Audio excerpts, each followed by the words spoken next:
This is again me. Sorry, it was not designed like this. But again, I have the same pleasure of speaking about what we've done. And this is concerned with tools for mutual learning. Yes. This is not my name, sorry. This is I will try to compensate for his absence because he's a brilliant, brilliant presenter. Unfortunately, he had to leave.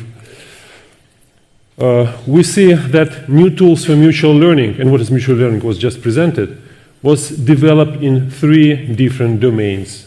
First of all, it's a comparative tool for mutual learning for policymakers, an electronic mutual learning platform, which I will tell you in detail, and best practices and mutual learning tools, first of all, training tools in the field of services and business models for active and healthy aging.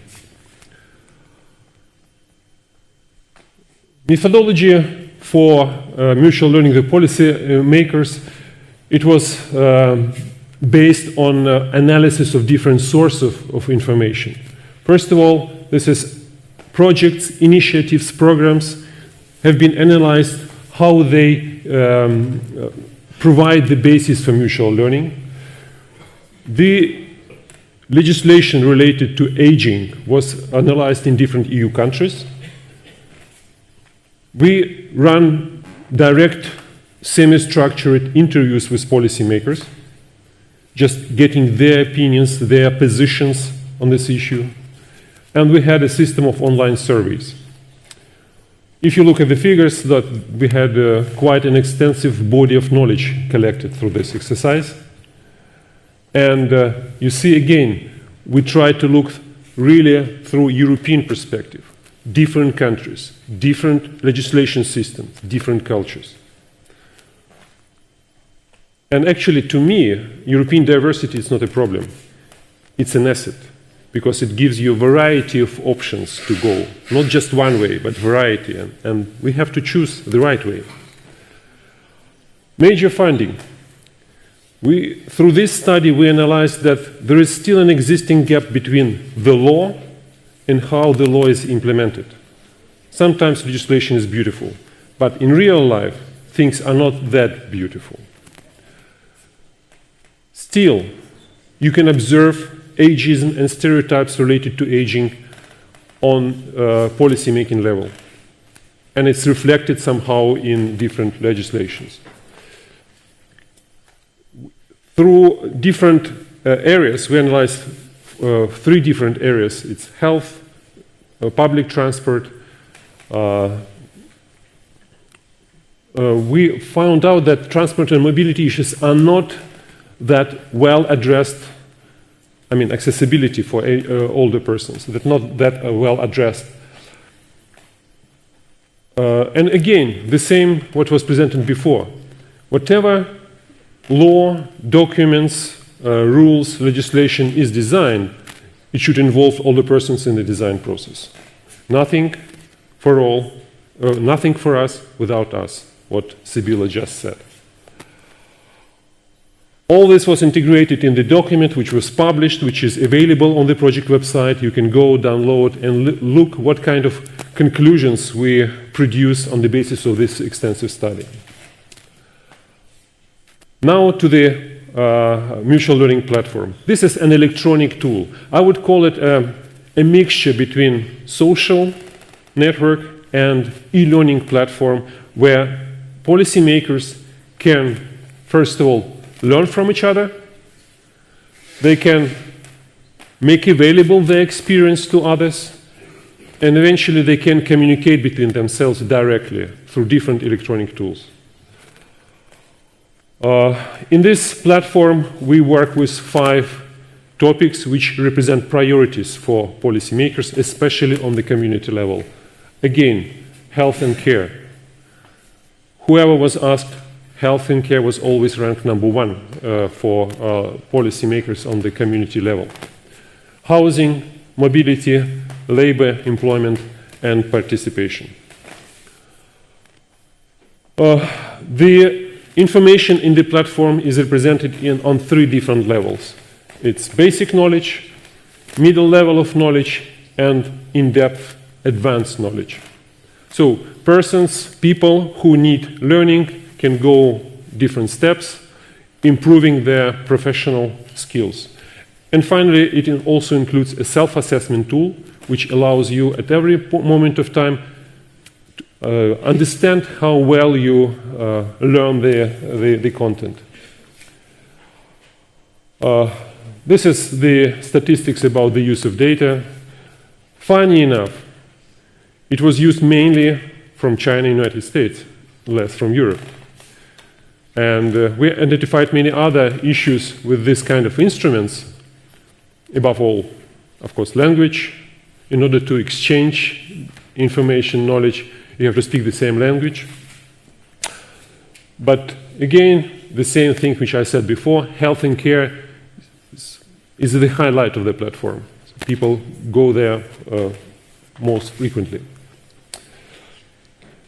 Another topic, another tool which we develop, it's related to the services and businesses for active and healthy aging. It was all based on the understanding that silver economy is the economy of the future. According to the Merrill Lynch data, now silver economy accounts for $7 trillion a year, which makes it third largest economy after China and the United States. In 2020, it will be already $15 trillion a year, economy number one. Europe has a particular advantage to take a lead in this economy because of all investments already made in the development of new products, services, technologies, extensive research funded through years in Europe, and also because we have experience. We started speaking about it early enough. This is a chance. But at the same time, we need to transform knowledge, research results we acquired and heavily paid for into business, into the wealth-generating activities. For that, our project developed a capacity-building platform and instrument training program, which has been implemented in 11 different sessions throughout Europe. As you see, a quite extensive list. Moreover, InvestorNet, it's our partner responsible for the activity, run multiple, more than 100 workshops around the globe on this topic, and eventually this all was integrated in the book, which you could see at the reception, How to Invest to Attract Investors, authored by UFA. The observations we made through, they're extensive, they're also reported, but we tried to integrate them in just in 3 messages. Converting brilliant ideas into working business is a challenge, especially when it comes to projects and services for aging, because of very specific customer group we speak about. Older persons, they are very specific customers. Innovation with social humanities, technical backgrounds, they are very different. People from social areas, they see above all society-serving aspects in doing business, while people from with technical background, they are more focused on business, on really generating profit and money. But the common problem is that all people we spoke to perceive the market of products and services for active and healthy aging not in an adequate way.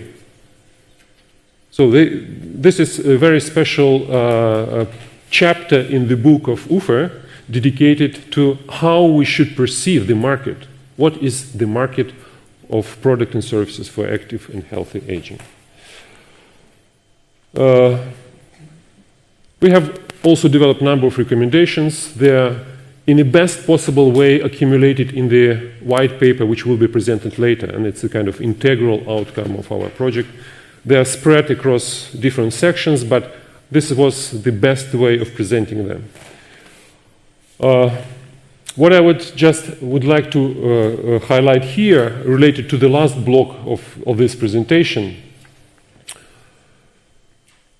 we recommend the European Commission to include activities aimed at enabling new businesses, fostering new business culture into the future EU programs and initiatives. And this is, we have more kind of detailed and practical recommendations how to do it, but this is the thing we have to do in the future. And I think this is it with this block. Thanks.